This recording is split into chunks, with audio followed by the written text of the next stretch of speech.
ನಮಸ್ತೆ ಸ್ನೇಹಿತರೆ, ಇವತ್ತು ನಾವು ದ್ವಿತೀಯ BA ಸಮಾಜಶಾಸ್ತ್ರದಲ್ಲಿ ಯಾವುದನ್ನು ಓದ್ಕೊಳ್ಬೇಕು, ಮುಖ್ಯವಾದ ಪ್ರಶ್ನೆ ಯಾವುದಿದೆ ಅಂತ ನೋಡ್ಕೊಳ್ತಾ ಹೋಗುವ.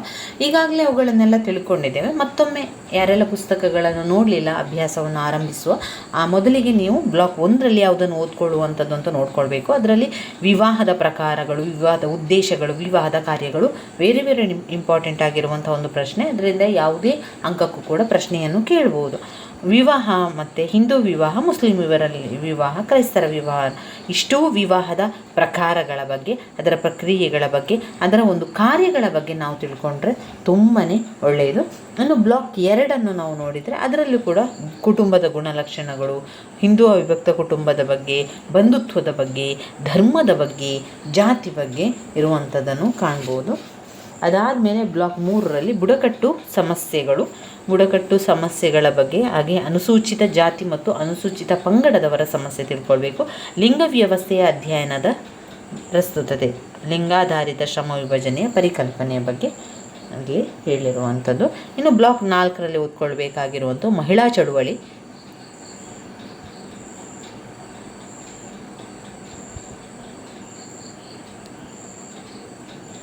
ಮಹಿಳೆಯರ ಅಂತಸ್ತು ಮತ್ತು ವಿವಾಹಕ್ಕೆ ಸಂಬಂಧಿಸಿದಂತೆ ಸ್ವಾತಂತ್ರ್ಯ ಪೂರ್ವ ಹಾಗೂ ಸ್ವಾತಂತ್ರ್ಯ ನಂತರದ ಭಾರತದಲ್ಲಿನ ಶಾಸನಾತ್ಮಕ ಕ್ರಮಗಳು, ಸಾಮಾಜಿಕ ಚಳವಳಿ, ಸಾಮಾಜಿಕ ಸುಧಾರಣಾ ಚಳುವಳಿ, ಭಾರತ ಮತ್ತು ಕರ್ನಾಟಕದಲ್ಲಿ ಹಿಂದುಳಿದ ವರ್ಗಗಳ ಚಳುವಳಿಗಳು, ಆಮೇಲೆ ಜಾಗತೀಕರಣದ ಬಗ್ಗೆ ಕೂಡ ನಾವು ಓದ್ಕೊಳ್ಬೇಕು. ಇವಿಷ್ಟು ತುಂಬಾ ಮುಖ್ಯವಾಗಿರುವಂಥ ವಿಚಾರಗಳಾಗಿದೆ.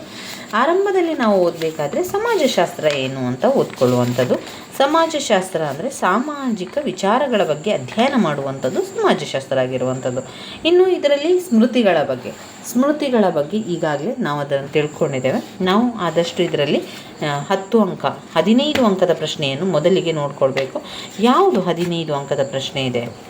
15 ಅಂಕದ ಪ್ರಶ್ನೆ ವೆರಿ ಇಂಪಾರ್ಟೆಂಟ್ ಆಗಿರುವಂಥ ಪ್ರಶ್ನೆ, ಅನುಸೂಚಿತ ಜಾತಿಗಳ ಸಮಸ್ಯೆಗಳು.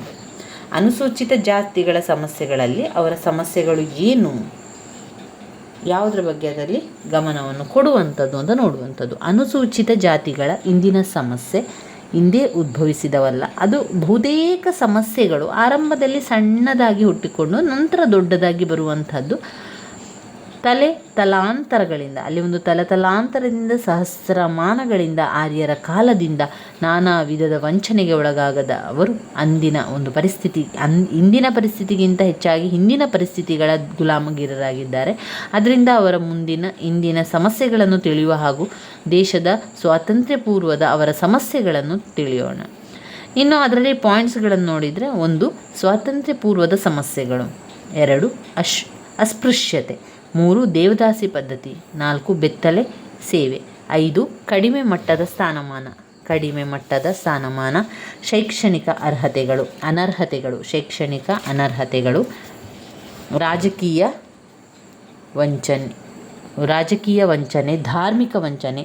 ಇನ್ನು ಸ್ವಾತಂತ್ರ್ಯ ನಂತರದ ಸಮಸ್ಯೆಗಳು, ದೇವದಾಸಿ ಮತ್ತು ಬೆತ್ತಲೆ ಸೇವೆ, ಅಸ್ಪೃಶ್ಯತೆ, ಗ್ರಾಮೀಣ ಹಿನ್ನೆಲೆ, ಶೈಕ್ಷಣಿಕ ಸಮಸ್ಯೆ, ಜಾತಿ ಘರ್ಷಣೆ,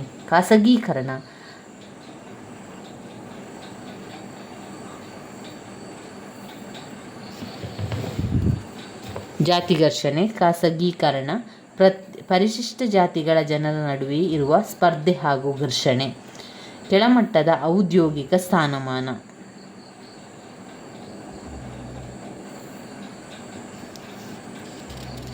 ಜಾತಿ ಘರ್ಷಣೆ, ಖಾಸಗೀಕರಣ, ಪರಿಶಿಷ್ಟ ಜಾತಿಗಳ ಜನರ ನಡುವೆ ಇರುವ ಸ್ಪರ್ಧೆ ಹಾಗೂ ಘರ್ಷಣೆ, ಕೆಳಮಟ್ಟದ ಔದ್ಯೋಗಿಕ ಸ್ಥಾನಮಾನ. ಇಷ್ಟು ವಿಚಾರಗಳು ನಮಗೆ ಅನುಸೂಚಿತ ಜಾತಿಗಳ ಸಮಸ್ಯೆಗಳಲ್ಲಿ ಯಾವ ರೀತಿ ಬರ್ತದೆ ಅನ್ನುವಂಥ ನೋಡ್ಕೊಳ್ಳಿಕ್ಕೆ ನಮಗೆ ಸಹಾಯಕವಾಯಿತು. ಅದಾದ ನಂತರ ನಾವು ಸಂವಿಧಾನಾತ್ಮಕ ರಕ್ಷಣೆಗಳ ಬಗ್ಗೆ ಸ್ವಲ್ಪ ನೋಡ್ಕೊಳ್ಳಿಕ್ಕಿದೆ. ಆಮೇಲೆ ಕಲ್ಯಾಣ ಕಾರ್ಯಕ್ರಮಗಳು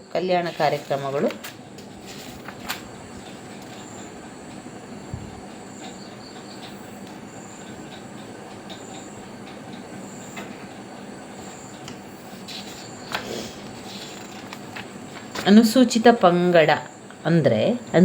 ಪಂಗಡ ಎಂಬ ನಾಮಕರಣವನ್ನು ನಮ್ಮ ಸಂವಿಧಾನದ 342ನೇ ಅನುಚ್ಛೇದವು ಮಾಡಿದೆ.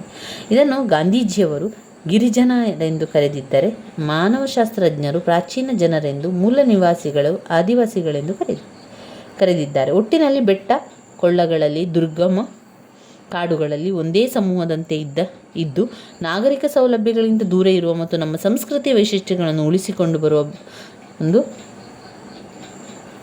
ಸರಳ ಸಮುದಾಯಗಳಿಗೆ ಬುಡಕಟ್ಟು ಅಥವಾ ಆದಿವಾಸಿ ಎಂದು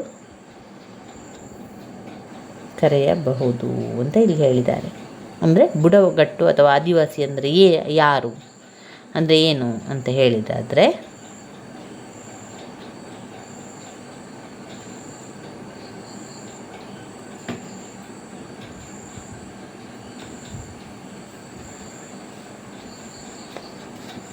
ಇದರಲ್ಲಿ ಅಷ್ಟೇ ಅಲ್ಲದೆ ಇದರಲ್ಲಿ ಗುಣಲಕ್ಷಣಗಳೆಲ್ಲ ಇದೆ ನೋಡಿ. ಗುಣಲಕ್ಷಣಗಳನ್ನು ಕೂಡ ಓದ್ಕೊಳ್ಬೇಕು.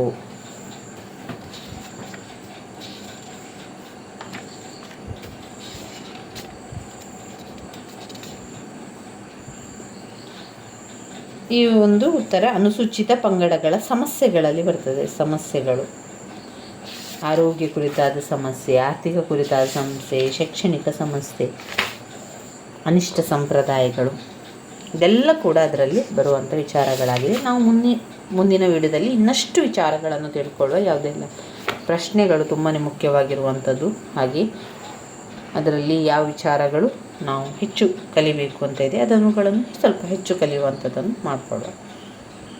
ನನ್ನ ವೀಡಿಯೋಸ್ ಎಲ್ಲ ನಿಮಗೆ ಇಷ್ಟ ಆಗಿದ್ದರೆ ಲೈಕ್ ಕೊಡಿ, ಶೇರ್ ಮಾಡಿ, ಸಬ್ಸ್ಕ್ರೈಬ್ ಮಾಡಲಿಕ್ಕೆ ಮರಿಬೇಡಿ. ಧನ್ಯವಾದಗಳು.